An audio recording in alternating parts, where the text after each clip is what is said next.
Yo no sé si he escuchado la parábola. Yo traté de buscarla en internet, por lo menos internet. Si está en internet es verdad, decía.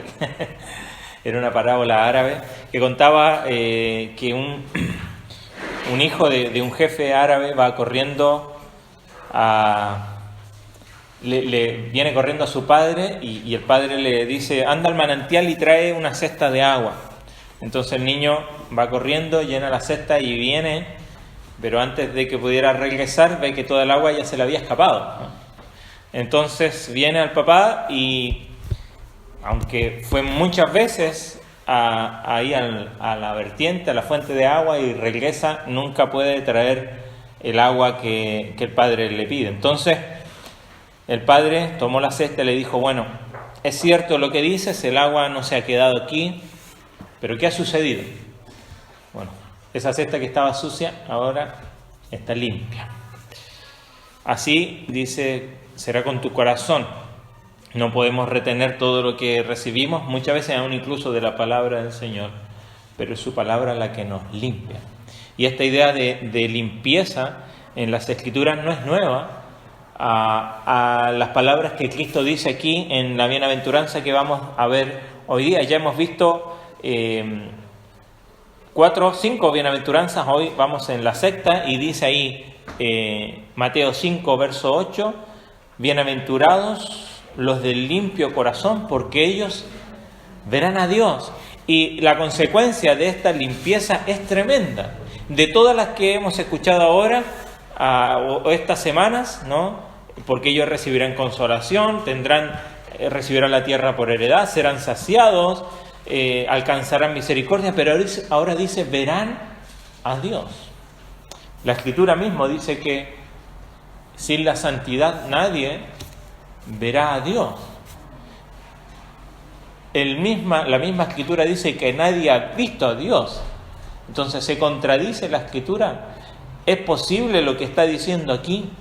Bueno, antes de ir a lo que nos enseña esta bienaventuranza, recordar por qué estamos estudiando las bienaventuranzas, por qué nos hemos detenido aquí en el estudio que hemos ido llevando a nuestra iglesia, porque estamos en un proceso, no porque lo hemos comenzado voluntariamente, sino desde el momento en que hemos sido salvos por la gracia de Cristo, comenzamos un proceso que no va a terminar hasta que el Señor venga por nosotros o partamos de este mundo, y que es un proceso de transformación, un proceso de cambio, un proceso de santidad, un proceso de sanidad espiritual que involucra emocional, involucra todas las áreas de nuestra vida. Y en este proceso muchas veces nos perdemos o no sabemos o nos desorientamos y no sabemos cuánto progreso, o más que cuánto, cómo hemos ido progresando en nuestra vida, no para creernos mejor que otros, sino que simplemente para identificar si estamos avanzando en este proceso. Uno de los conceptos que utilizamos normalmente para hablar de este proceso de transformación es la madurez. Y la madurez es un proceso que va avanzando progresivamente en un crecimiento. Por lo tanto, reconocemos que cuando comenzamos estamos en un nivel de ya sea de conocimiento, experiencia, práctica, discernimiento, muy diferente al que se espera de nosotros, ¿no? Por medio del trabajo de la palabra de Dios en nuestra vida. Por eso es que no un escritor, sino que varios escritores nos exhortan que nuestra vida, Hebreos lo dice: debiendo usted ser maestro, es necesario que yo vuelva a hablarle de las cosas que son básicas. Ahí Hebreos capítulo 5, verso 14 en adelante. Dice: ¿por qué? Porque se han detenido, capítulo 2 de Hebreos, cuidado, dice, que no nos deslicemos, ¿no? Que olvidemos lo que hemos escuchado. Pablo en Gálatas le dice: ¿quién nos fascinó? ¿Quién nos distrajo del camino? Vosotros comenzaste, está en bien, y ahora lo que comenzaste por lo espiritual, ahora lo quieres hacer por la carne. Entonces es necesario detenernos en un momento y comenzar a ver las señales en el camino que nos van indicando si nuestra vida va en ese progreso. Y vimos en las bienaventuranzas estas señales. Dijimos que no son distintos tipos de creyentes, sino que es la característica del creyente que va avanzando en su vida espiritual y que no podemos llegar a lo que vamos ahora sin pasar por reconocer que somos pobres en espíritu, de nuestra bancarrota espiritual. Me voy a detener a apagar ahí. Pensé que había olvidado apagarlo ya. No podemos continuar sin reconocer nuestra bancarrota espiritual, y eso nos lleva a nosotros a comprender la tristeza en el corazón que causa el pecado, ¿no? Y nuestra condición para poder someternos, bienaventurados los mansos, a Dios, ¿no? Y a su voluntad, para, ahora que nos sometemos a Él, podemos desear a Dios.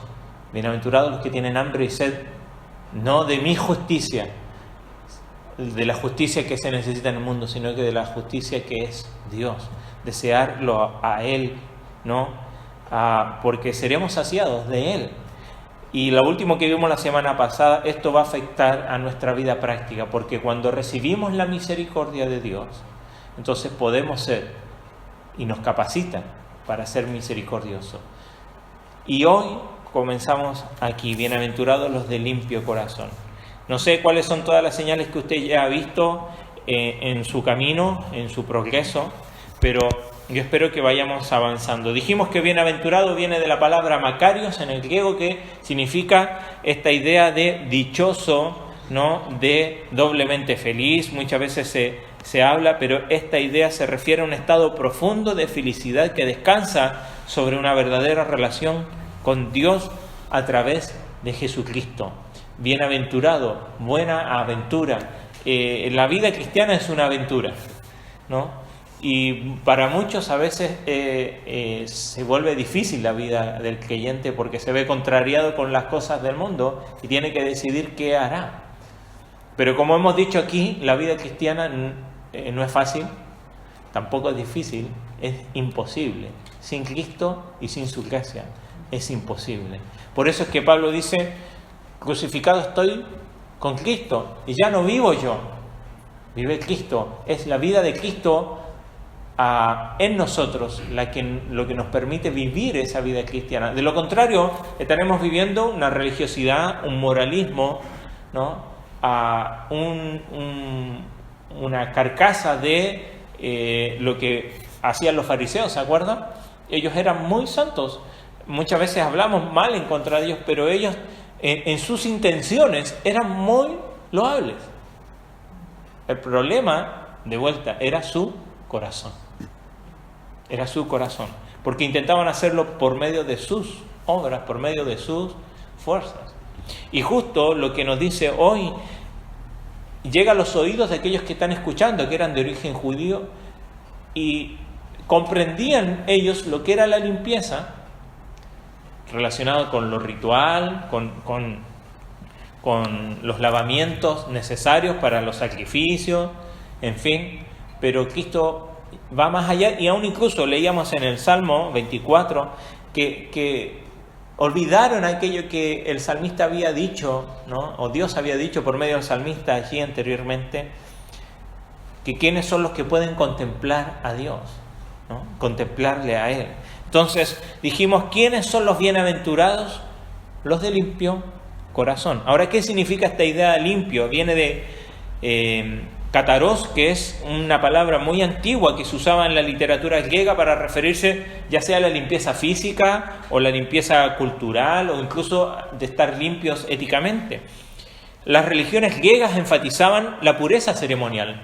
No solamente el judaísmo, muchas religiones antiguas tenían esta idea de, por ejemplo, de pasar por las aguas como una idea de bautismo, de limpiarse, ¿no? De purificarse. Las maneras, obviamente, distaban muchos unas de otras, pero esta idea de la pureza ceremonial, de estar limpio ceremonialmente, era algo que estaba en otras religiones. Prácticamente todas las religiones poseen una idea, un concepto de lo puro o incluso de lo impuro en la práctica de su religión, ¿no? Yo voy a estar puro por lo que yo hago, Yo voy a estar puro por mi meditación, por concentrar mi mente, me voy a limpiar de las impurezas de mi vida de una u otra manera. La voy a intentar hacer.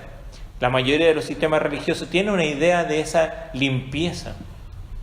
Claramente las Escrituras, ya sea en el Antiguo o en el Nuevo Testamento, le dan un valor a lo puro. Nosotros tenemos el Antiguo Testamento en hebreo, o sea, lo tenemos en español, ¿verdad? Pero el original está en hebreo. Pero hay una versión que se llama la Septuaginta, que fue una traducción al griego del Antiguo Testamento.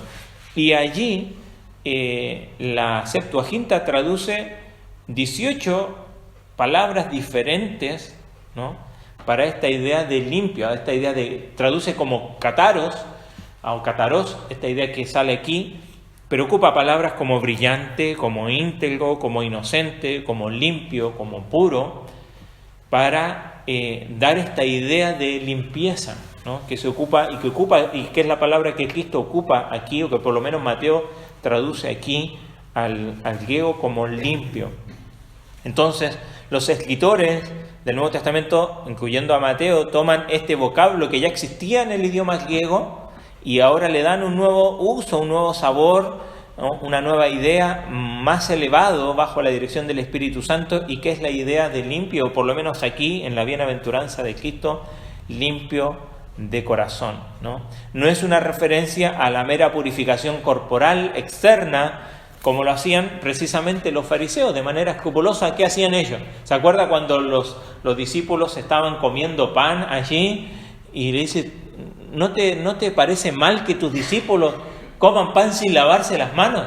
Y no era que estaban preocupados del coronavirus o de la suciedad de sus manos, sino que la purificación. Aún hoy día, yo a veces encontramos, cuando queremos ver algún programa y un día encontramos, de casualidad encontramos programas que hacen restauraciones en los hogares, y le estaban haciendo una restauración a una familia de origen judío, y en la cocina tenían que tener por lo menos casi 3 lavatorios distintos, porque uno para las carnes, otro para los lácteos, otro para otras cosas, y en el comedor había que tener un lavatorio también, y había un lavamanos ahí, y uno diría, pero esto incómodo, además de medio loco, pero porque su ritual, antes de venir a la mesa, hay que lavarse las manos, y ellos lo hacían, que lavaban sus manos, ¿no?, y no como nosotros hacemos y así, sino que lavaban y que el agua escurriera hasta los codos. Pero es interesante, eso parecía, hoy día los médicos se lavan así, ¿verdad? Pero creo que conociendo lo que ya la Escritura nos ha enseñado, cuál era lo que ellos querían buscar, y lo va a decir ya en las bienaventuranzas más adelante, oíste que fue dicho, o han visto que hacen esto o lo otro, y lo hacían así, levantando sus manos para que los vieran que sus manos estaban limpias. Yo estoy limpio. ¿Cuál es esta idea de limpio?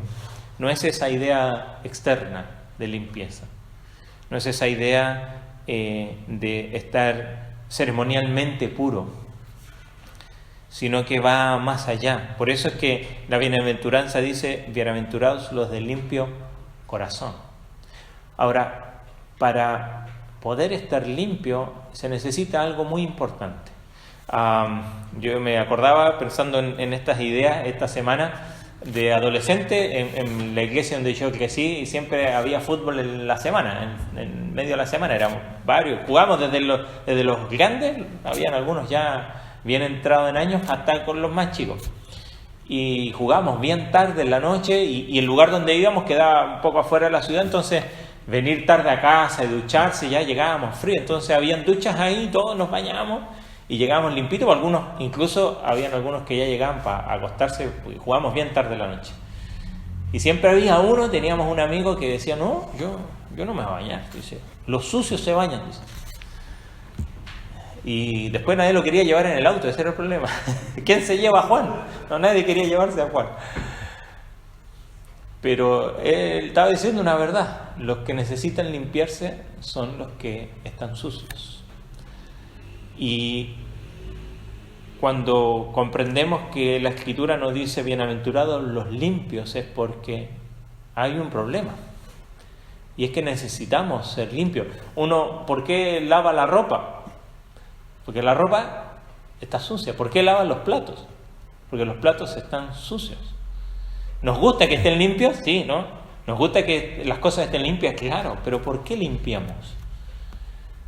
Porque hay suciedad. Porque hay algo que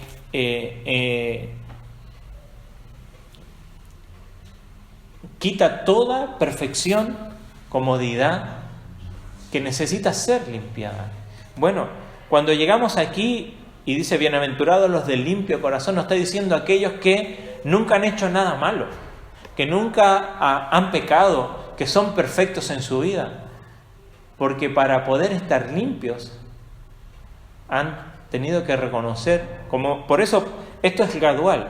No podemos llegar al entendimiento de esto si no partimos por la primera bienaventuranza. ¿Qué decía? Bienaventurados los pobres en espíritu, los que reconocen su bancarrota espiritual, que no pueden por sus medios estar limpios delante de Dios. Si lo puede buscar en YouTube, se los voy a mandar luego después en el grupo. Hay un video de el proyecto Biblia o Bible Project de la santidad, y me encanta cómo lo explica, ¿no? Porque la santidad de Dios, lo vemos en las Escrituras, muchas veces creemos que simplemente es allí el Dios inaccesible, y lo ilustra y decía, es casi como el sol. El sol, ¿qué nos da a nosotros? Nos da luz, nos da energía, es una vitamina, es bueno para nosotros. Pero ¿qué pasa si nos acercamos mucho al sol? ¿Se acuerda la fábula de Ícaro, no? Esta leyenda griega, ¿verdad? ¿No? Quería volar, se hizo alas de cera, pero se acercó demasiado al sol, ¿no? Y sus alas se derritieron y cayó. Es buena para nosotros, pero si nos acercamos demasiado a ella nos puede fulminar. ¿Se acuerdan las palabras del Señor allí en el monte Sinaí, o a la falda del monte Sinaí, cuando se le aparece la zarza ardiendo? A Moisés le dice, quita tu calzado porque el lugar que pisas... Y no era que la tierra era especial, la presencia de Dios estaba allí. Cuando el sumo sacerdote tenía que ir al lugar santísimo dentro del templo una vez al año para ofrecer sacrificios por el perdón del pueblo, entraba y derramaba sangre en el arca del pacto. Lo que dice las ordenanzas, que su vestido tenía campanita como la que tiene sucia ahí en su Biblia, ¿no? Y hágala sonar, ¿no? Suena ahí, y suena y sonaba ahí en sus vestidos, porque cuando entraba a ese lugar santísimo donde habitaba la gloria de Dios, si aún sonaban las campanitas, que era el sumo sacerdote, aún seguía con vida. Si ya no se escuchaban, era porque la santidad de Dios. Por eso él ofrecía primero por él, o se ofrecía un sacrificio por él ese día, para luego ofrecer un sacrificio por el pueblo y entrar. La santidad de Dios es buena para nosotros, pero cuando no estamos limpios, no es buena para nosotros. Tenemos muchos pasajes en las Escrituras que nos hablan acerca de la pureza, ¿no? La pureza en el corazón es muy diferente a la virtud que se enseña en el día de hoy. ¿Cuál es la virtud que podemos escuchar en el mundo? ¿Es acaso los buenos, los que son dichosos, son los limpios de corazón? No. Al contrario, nuestra sociedad nos invita desde pequeñitos, y hablamos el otro día con alguien acerca de la corrupción y nos quejamos de la corrupción en el mundo, pero la corrupción comienza cuando celebramos a nuestros hijos que son más pillos que los demás, que son más vivos, que sacan ventaja de alguna situación. Por supuesto que es bueno enseñarles a que puedan reaccionar a las vicisitudes de la vida, pero la corrupción comienza allí. Cuando no corregimos desde un inicio ese mal, que después es a lo que estamos acostumbrados. Hace pocos días un jugador en la liga alemana hizo un gol con la mano, y los que nos gusta el fútbol sabemos que eso es inválido, pero el árbitro no se dio cuenta y cobró el gol. Hoy existe el VAR, ¿cierto? Y tienen que ir allí para ver. Y fue tal noticia que el jugador le dijo, antes que fueran al bar, le dijo al árbitro, no, yo hice el gol con la mano. Y entonces anularon el gol. Después chequearon en el bar que sí, había sido con la mano. Y fue tal noticia porque lo común es que, aunque el jugador haga el gol con la mano, hasta que no sale en el bar, y aún incluso él sale ahí y no. Si el árbitro interpretó que no, no. Pero él... Y eso es noticia porque no es lo común. Porque no es lo que se espera que suceda, ni es una gran virtud. Salmo 24, lo leímos al iniciar la reunión, versos 3 y 4, dice: ¿Quién subirá al monte de Jehová? ¿Quién estará en su lugar santo? El limpio de manos y puro de corazón, el que no ha elevado su alma a cosas vanas ni ha jurado con engaño. Salmo 73, 1, ¿se acuerda? Asaf dice: ciertamente es bueno Dios para con Israel. ¿Para quién? Para con los de limpio corazón. Pero si seguimos leyendo el Salmo 73, vemos que Asaf no era perfecto. Él del verso 2 comienza a decir: yo miré para el lado y vi que los malos prosperaban y me enojé y tuve envidia y dije: en vano he limpiado mi alma porque hago todo esto y sin embargo lo único que tengo en mi vida es contrariedad. Hasta que entré al tabernáculo, a la presencia de Dios, al templo, y contemplé el fin de ellos, de que por más mal que hagan y que parezca que no les pasa nada, un día el Señor juzgará tanto su maldad como la mía. Por eso termina diciendo, en realidad el Salmo 73.1 es la conclusión, es la síntesis de todo el Salmo. Bienaventurado, o ciertamente es bueno Dios, es la misma idea, con Israel, para con los de limpio corazón. El Salmo 51, vemos que está allí después de que David ha pecado con Betsabé, o sea, no era ningún hombre perfecto, pero el Salmo 51:10 dice: crea en mí, oh Dios, que dice, un corazón limpio y renueva un espíritu recto dentro de mí. ¿Por qué? ¿Por qué necesitamos ser limpios? Porque estamos sucios debido al pecado en nuestra vida. El pecado ha afectado cada una de las áreas de nuestra vida. No es que estamos espiritualmente sucios. Me tocó esta semana en la clase que estoy dando en la FEU y hablamos acerca de la naturaleza humana. Y muchas veces tratamos de simplificarlo demasiado. A veces eso nos ayuda para poder entender y, bueno, ¿cómo está compuesta la naturaleza humana? El ser interior y el ser exterior. El nuevo se renueva, el exterior se desgasta, dice Pablo. Es una manera de ver, aunque el contexto allí es otro. Muchas veces hablamos de que somos tripartitos, espíritu, alma y cuerpo, o que algunos piensan que solo dos, como lo mencionamos recién, pero creo que es más, hay una dimensión mucho más extensa. Precisamente las Escrituras ocupan la palabra alma no para referirse solo al interior, sino que a todo lo que conlleva nuestro ser, incluido el cuerpo, porque del cuerpo es la expresión externa de lo que sucede en nuestro interior. Es interesante que la relación que hay en cada una de nuestras áreas de nuestro cuerpo, ¿no? Cuando vamos a las Escrituras, dice que de la abundancia del corazón, pero después dice, ¿de dónde vienen los malos pensamientos? De lo profundo del corazón. Entonces relaciona, y comúnmente vamos a ver en las Escrituras esta relación entre pensamiento y corazón.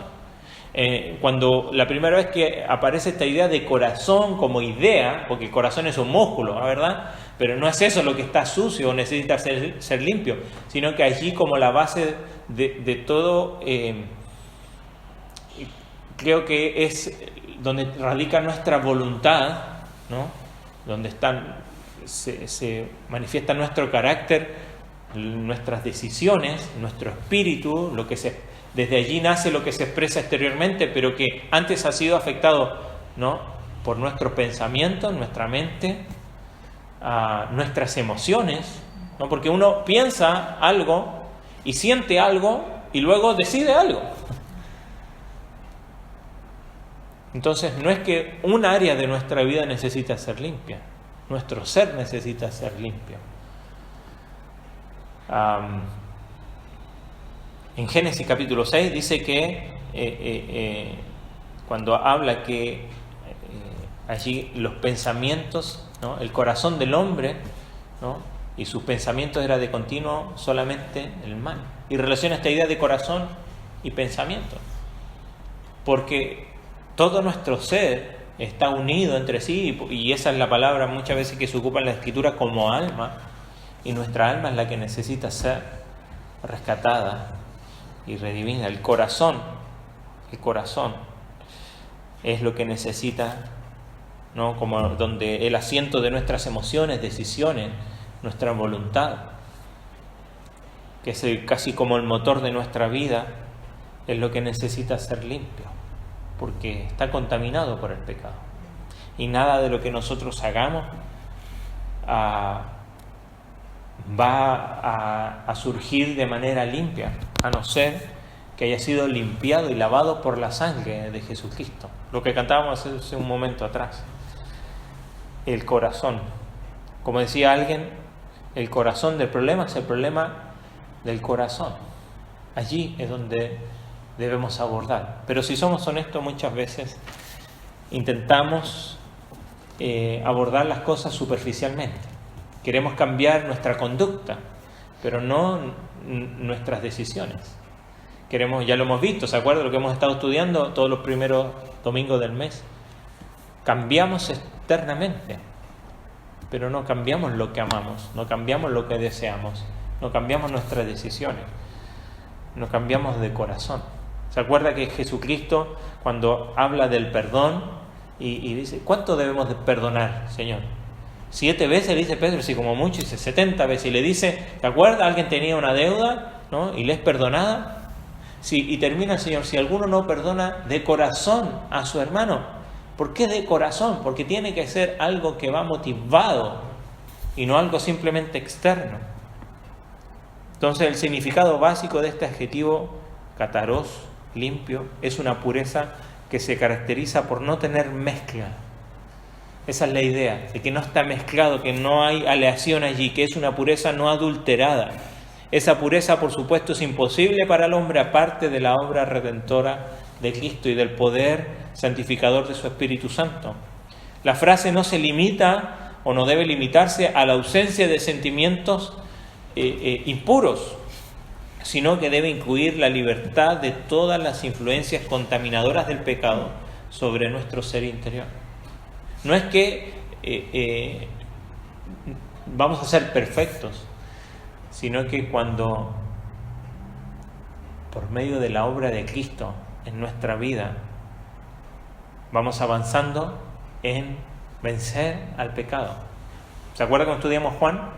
El que está en Cristo ya ha vencido al mundo. ¿Por qué? Porque está en Cristo y Cristo ha vencido al mundo. Por eso estamos capacitados para vencer cuando comienzan esos pensamientos o esas emociones que van a terminar contaminando el corazón y que se van a manifestar en nuestras decisiones. Por eso la bienaventuranza dice, bienaventurados los del limpio corazón.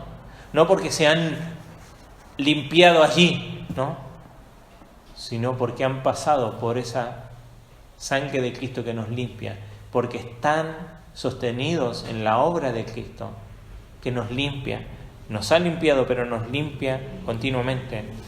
Por eso la importancia del Evangelio como motivo central, no solo para nuestra salvación, sino que para nuestra vida, en que es el Evangelio de Cristo el que cambia lo impuro en puro mediante la gracia perdonadora de Dios. No es nuestra obra, no es nuestra religiosidad, no es nuestra moralidad lo que nos limpia, es la gracia de Cristo por medio de su obra.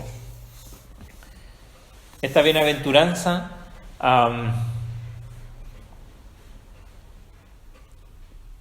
de la limpieza de corazón, como dijimos, por reconocer primero de que estamos sucios, ¿no? Y que esta limpieza viene sino por medio de la gracia santificadora de Dios, por medio de su Espíritu Santo, es la que nos purifica. Me viene a la mente, ¿se acuerda ahí Juan capítulo 13? Cristo en la última cena Luego, ya que todos están sentados y nadie quiso limpiar los pies de nadie, él toma el lebrillo y comienza a lavar los pies de cada uno y nadie decía nada, pero llega hasta Pedro y Pedro quiere quedar bien, como el mejor de los demás, y dice, a mí no me lavarás. No, a mí no me lavarás. Y dice, si no te lavo, no tendrás parte conmigo. Entonces lávame entero. Dice, vosotros estáis limpios, pero necesitáis ser lavados. Por supuesto, esta idea de limpios es porque ya en Cristo somos limpios.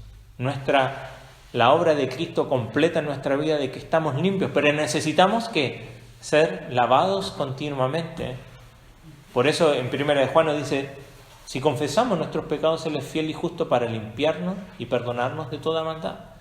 Es nuestra comunión con Él la que se ve afectada. Entonces, el texto dice los puros o limpios en el corazón, ¿no?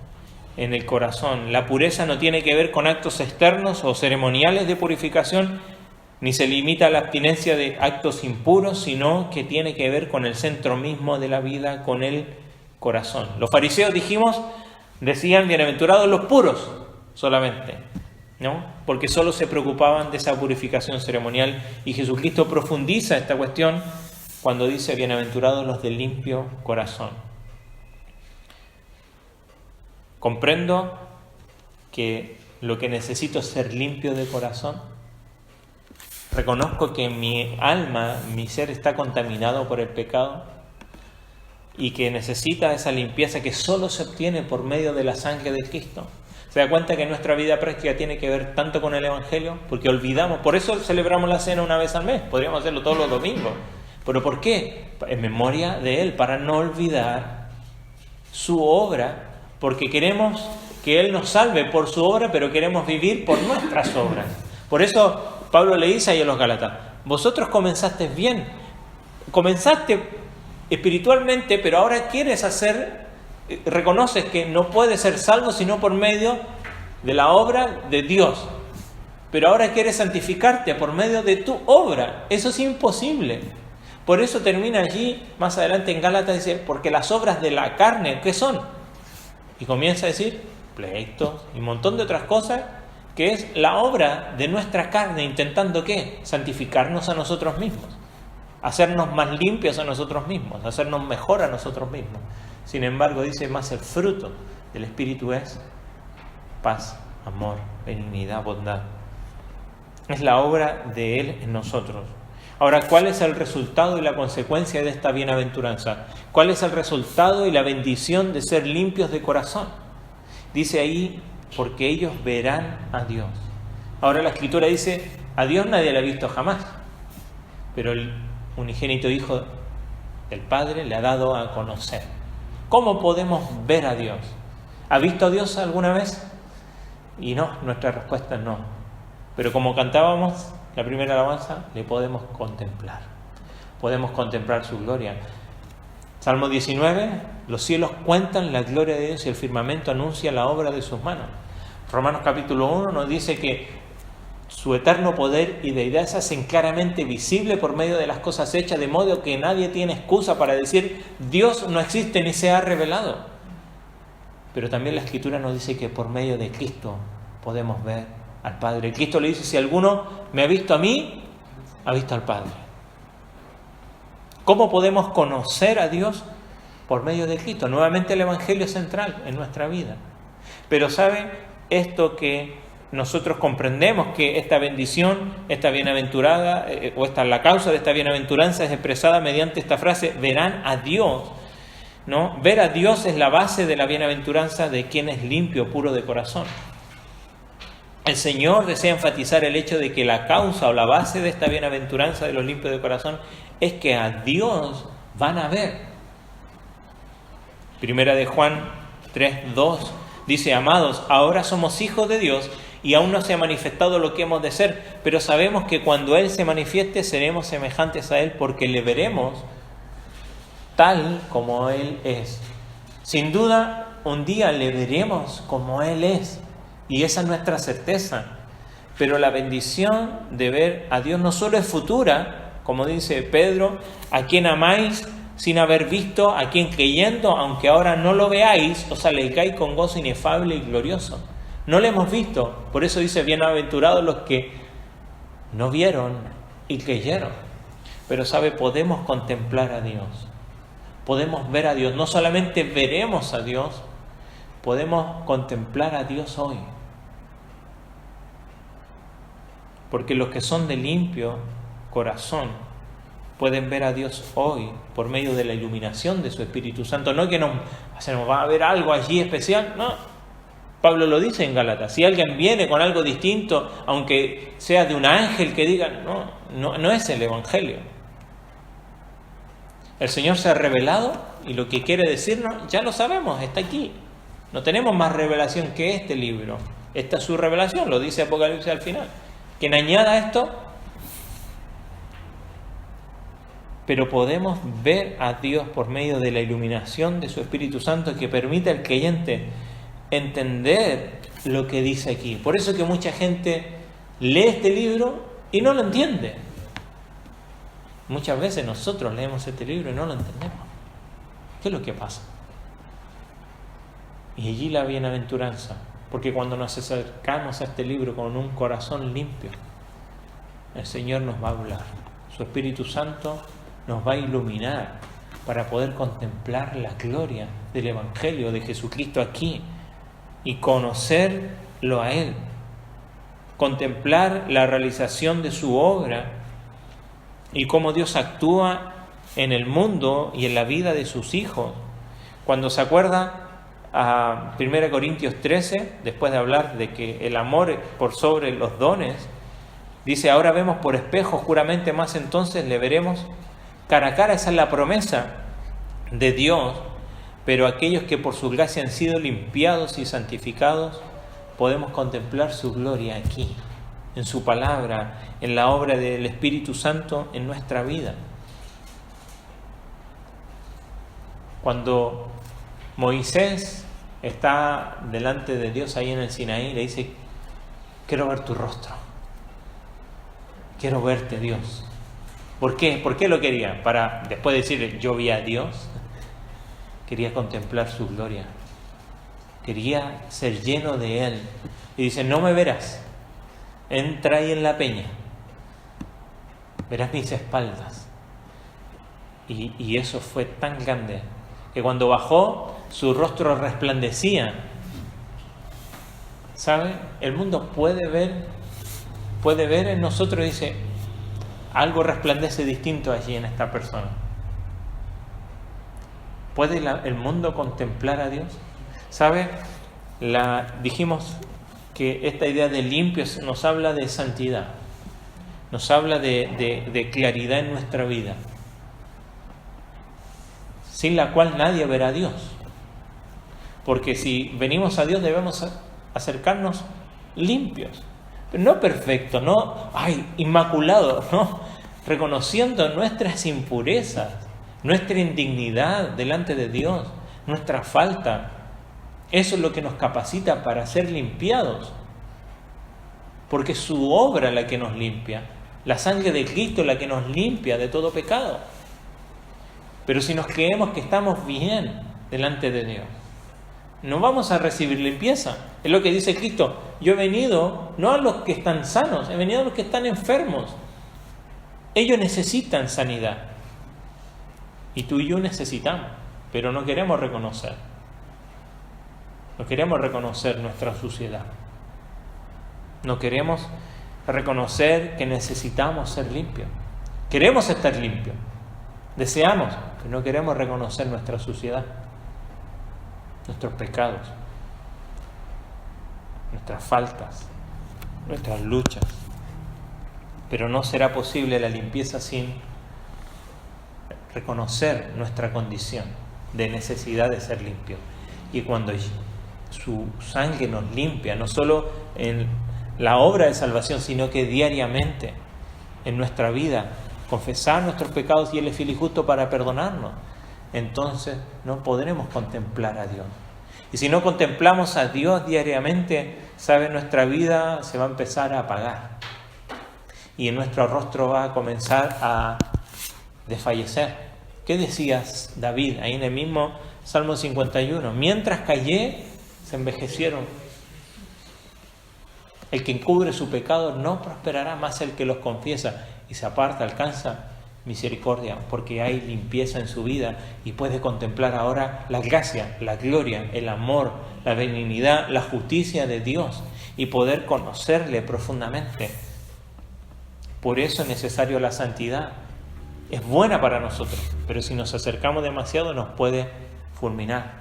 Si nos acercamos sucios, nos puede fulminar. Por eso es hermoso cuando ahí en Isaías 6, ¿se acuerdan? ¡Ay de mí! Contempla la santidad de Dios y Isaías dice, ¡ay de mí que soy hombre pecador y inmundo de labios! Y viene un serafín, ese ser medio raro, toma un carbón y lo pone en sus labios y ahora dice, así eres limpio y ha sido perdonado tu pecado. La santidad no solo lo limpia, sino que lo transforma. Porque la santidad de Dios es lo que nos limpia diariamente y va cambiando nuestra vida. Cristo, ¿se acuerda? Él vino y tocó ¿a quién? A los limpios, tocó a los leprosos, a los que nadie quería tocar, se acercó a la gente más sucia, a la gente más depravada, porque era la gente que necesitaba ser limpio. Aquellos que nadie quería tocar, tocó a un muerto que ceremonialmente hacía impuro a Cristo. Sin embargo, Él transfirió su santidad a aquellos que Él tocó y fueron limpios y fueron sanos. Y eso es lo que sucede en nuestra vida. Cuando venimos a Cristo, su santidad nos cambia, nos transforma. Por eso esta bienaventuranza no es una idea hipotética, es una declaración de Cristo. Los hijos de Dios, las hijas de Dios son bienaventurados porque son de limpio corazón. Como le dice a Pedro, vosotros ya estáis limpios. Necesitáis ser lavados diariamente. Pero vosotros ya estáis limpios, por eso pueden contemplar a Dios. ¿Has contemplado a Dios esta semana?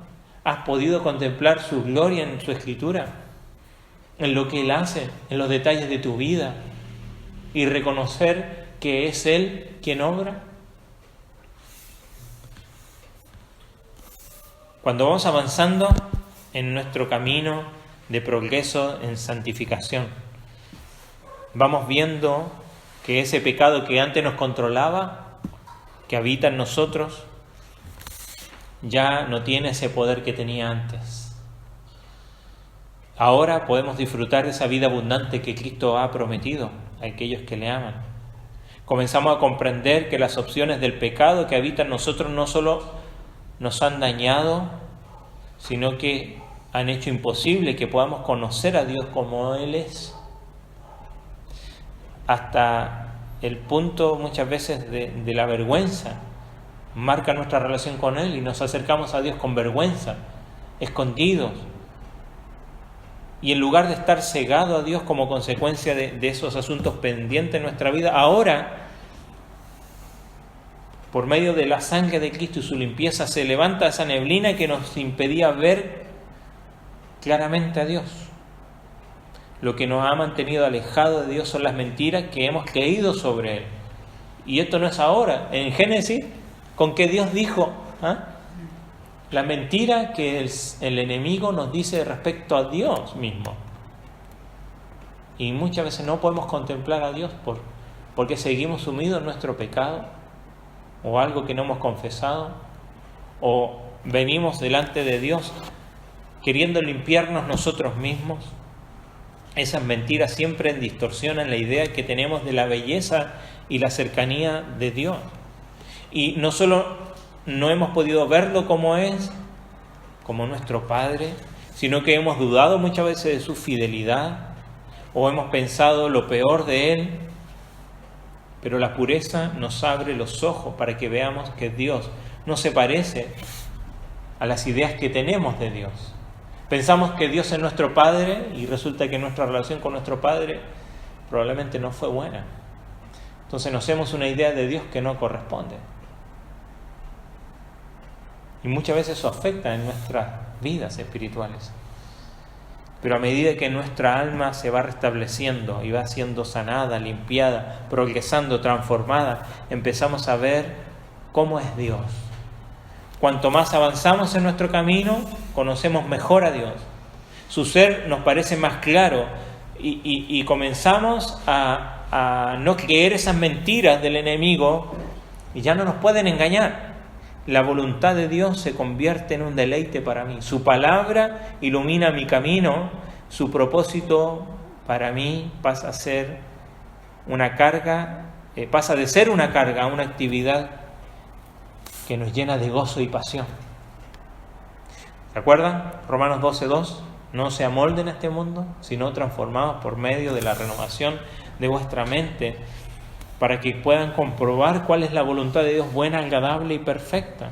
Y podemos ver que esta es una obra de transformación. La santidad nos transforma. Tenemos que permitir la renovación en nuestra mente para creer la verdad acerca de Dios, para conocerlo mejor y su voluntad. Y nunca podremos hacer por nuestras fuerzas esto.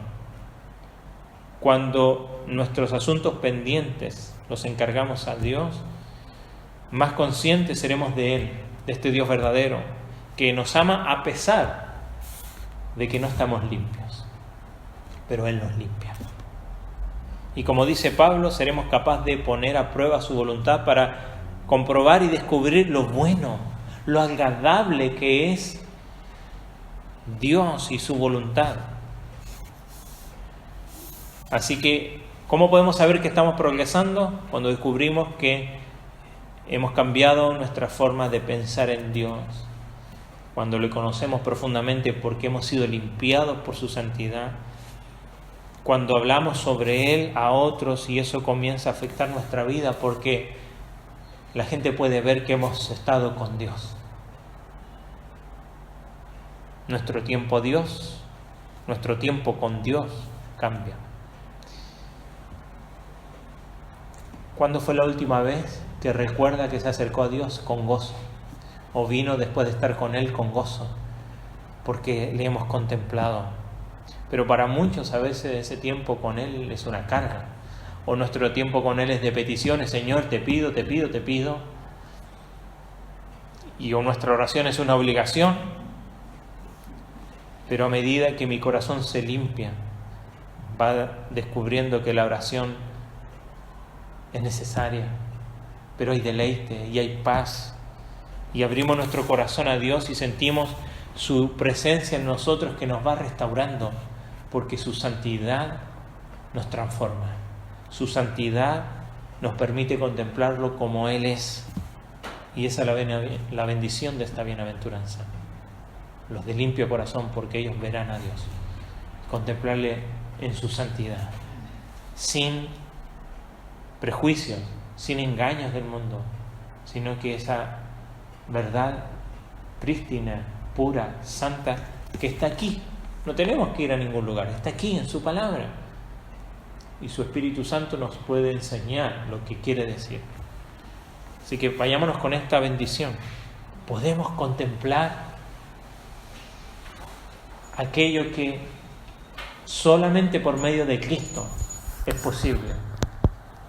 Esas verdades que el mundo intenta conocer y descubrir o se las inventa, pero que no sirven de nada. Está a disposición de usted, los de limpio corazón. Vamos a ponernos en pie y vamos a orar.